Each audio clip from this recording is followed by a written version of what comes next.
Alright, feeling you got John Riggs here checking out some weird games on the Switch. They're weird in their own way, you'll see for yourself. And on top of being weird, I think they're kind of cool. I think they're worth playing. Yes, this hat is new. The hats, the one-up cards, the homebrews I make, they're all available in my shop. Check out a link in the description below. About an Elf is a game we need to talk about. It was recommended to me by my buddy, the Noble One. I've known him for years and years. He said, yo, if you haven't checked it out yet, it plays like an obscure PlayStation 2 import. I was like, buddy, I am all about it. I'm so glad I checked it out. Well, I mean, just the visuals alone is worth it. Now, I played this game recently on my trip to Southeast Game Exchange. It was a quick experience, maybe like a 4 or 5 hours total, but so insane. So really, it plays a little bit like not really like an RPG. You have a visual representation of a hint, it's a clue on how to defeat the enemy. Then you start off with 3 well, they're marbles, but you start off with 3 ideas. It can be fire, water, or electricity. You will get a couple of other ones later on. You have your giant cat companion, and again, it just looks insane. And the writing is hilarious at times. If you want to play a game that feels like a fever dream, check out About an Elf. Highly recommended. Hey, how about Murder by Numbers? Have you seen this one yet? Now, there's a lot of these kind of text adventure games, these kind of virtual novels, visual novels, whatever you want to call them. This isn't like that, although when you look at the screenshots, it kind of looks like that, doesn't it? And I do like how the art is in this game. I actually really like the art. There's even like a fully animated intro, which I thought was pretty cool. So maybe a little bit, I mean, you kind of get that Phoenix Wright vibes a little bit. But to solve the case, you're looking for clues, and the clues are presented by the Picross style. So when you find a clue, you solve the Picross, and then there you go. And hey, you just found a clue kind of thing. So it gives you that kind of, it's like Picross with a story. And I've been a fan of these Picross games since Mario Picross was the first one I really played. I'm no pro at these by any means. And sometimes I just kind of hit the button and hope for the best. It's like, well, I think there might be one there. I don't know. But I do like Picross, and the fact that it's, it gives it a storyline. I just thought it was pretty cool. Murder by Numbers, check it out. Is it called Fatum Betula? Fatum Betula, perhaps? This game looks straight up like a PlayStation 1 game. Not just that, this game looks straight up like an import PlayStation 1 game. Well, that's telling you something, isn't it? The first little part, I actually kind of got stuck the first time I played this. I'm like, what's going on? So I stood here at the very, very end. You stand here long enough. Boy, something's coming. Oh, dear Lord. All right. So, well, that's how it starts anyway. And then from there you can move around, and there are multiple endings on this game too. I have not discovered all of the endings on this game, but again, any game that looks like this on the Nintendo Switch gives you that PlayStation 1 import vibe. I'm all about it. All right, how about something a little bit more modernized? Fight Crab. How do you think this game plays? Well, yep.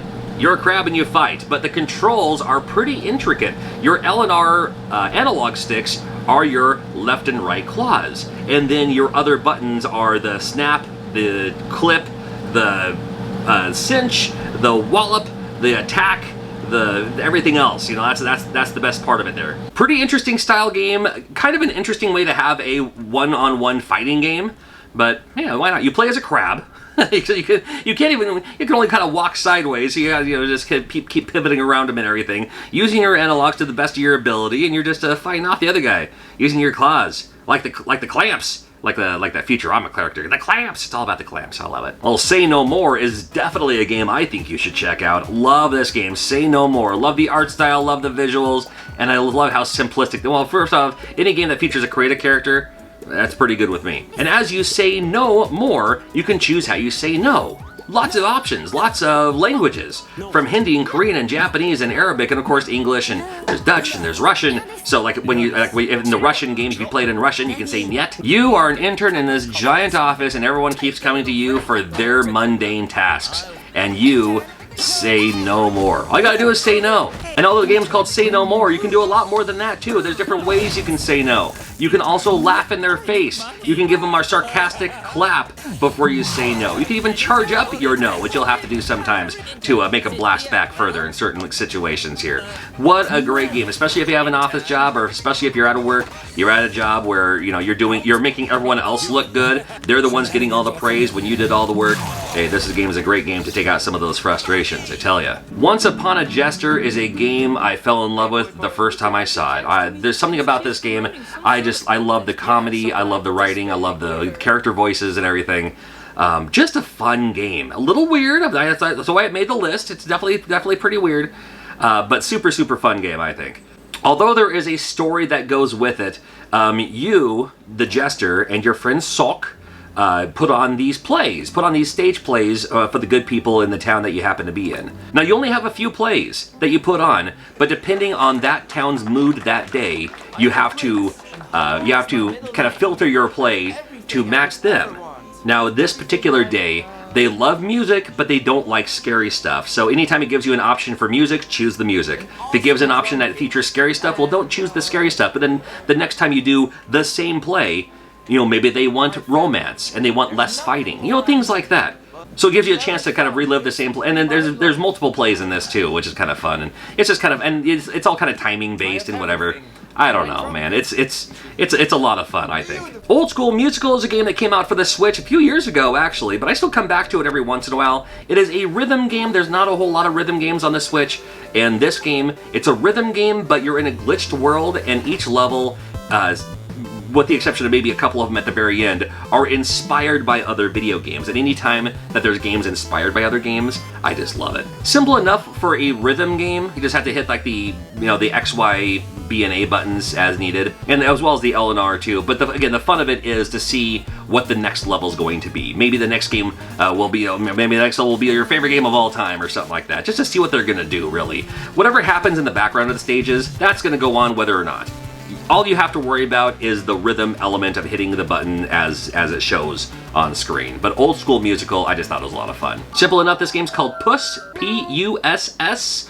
And again, weird game here. It's a little maze game. It reminds me of those mazes. Remember like when jump scares were first a thing on like the internet, where you're like, oh here, come here, look at this game, this maze. And then all of a sudden there's a giant jump scare on your internet screen, and you know, your friend all freaks out and stuff like that. It plays like one of those mazes. There's not really a jump scare though. But when you get close to the walls, you start to turn into static and all that. That'll glitch you out and move on. But I don't know. I just thought it was weird enough. Thought I'd at least showcase it here once again. McPixel 3 tells me that there's two previous ones. I don't know if they were app games to begin with or if they were Steam exclusives. I'm not sure. This is the first one I ever played for the Switch. And I liked the idea of the pixel-based point and click. However, there's different ways to complete each stage, and not only do you want to complete the stage to move on to the next one, but you also want to uncover all of the different gags. You want to cover all of the different ways to die or the different ways to fail in this game. Several scenarios. I know all the footage I'm capturing on this one is the one same scenario, but there's a bunch of different ones, and when you do those, you just keep replaying those over and over and over and over and over again to see everything. And this game also features Steve. And that's another bonus element to this game, are the Steves. Well, I don't know. I love the art on this one here too. This game's called Why Pizza? I mean, why not pizza is the answer there. Interesting of a platformer, and again, it's one of those where, you know, the control method, you know, you could just call it a platformer and call it good, but because there's so many weirdness to it, it's always worth to check out with the colors and everything and things that you can do. I'm gonna choose, I'm playing as the pumpkin guy just for fun here. But if it was just a straight up static platformer, I'd be like, well, there's nothing with that. But because it has that little weird twist to it, makes it a little bit more cool, makes it a little bit more fun. Why Pizza is a game you might want to check out. Here's a game called Goner 2. I thought I would just add this to the list too. I remember playing this a while back. Still have it on my Switch, of course. You know, it's digital style here. And I don't know, there's something about it that's like, oh, I'll add this one too, because it looks like the stages are kind of like formed as you're moving through them. And I don't know, I just like these giant weird worm thingies that swallow you and make you go to the next level. You don't have to pop out all at once. You can just kind of peek your head through, clear out some enemies first before you move on to to actually start the stage and everything too. Yeah, sure. Feature a quick showcase on this one. Mom Hid My Game was a game I've had a lot of fun with. I've played through it maybe twice. And it's one I don't mind just like, you know, kind of deleting my save file, just starting all over again. There was a short time, a year ago, 2 years ago, there was a short time where this game was free. If you had Amazon Prime, you had this game free, but I remember playing this when it first came out anyway, just because I thought it was a fun idea for a quick and easy style. You know, I could have seen this on the like the Nintendo DS as a game. But you know, it's just one of those, you're trying to find your game and you try not to have your mom see that you're playing your video game. And each stage has a little bit something different going on to keep you playing through here. It's always fun to see the different scenarios. I'll also mention Membrane on this list. Membrane as a weird game. What was weird about this was for a time, and it wasn't a limited time, it seemed like it was like that for like a few months. This game here, which looks really cool, and yeah, it plays pretty cool too. I mean, it is kind of a weird game, I suppose you could put it in there. Kind of one of those. I mean, you can tell what it looks like. It's like the huge little platforming. You can shoot these things that can connect, and you can use that to make a bridge or to pile them up or whatever.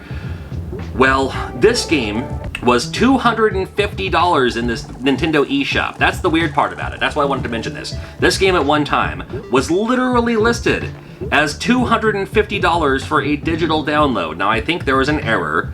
Maybe it was supposed to be $2 and maybe it was supposed to be like on sale for $2.50, but instead it was on sale for $250. And that's when I picked this up. No, I did not buy it, but when I saw that, I reached out and said, "Hey, can I just get a code for that so I can do a video?" I did a video on that a while ago, but because I still had the game, and I was like, I want to talk about some weird Switch games.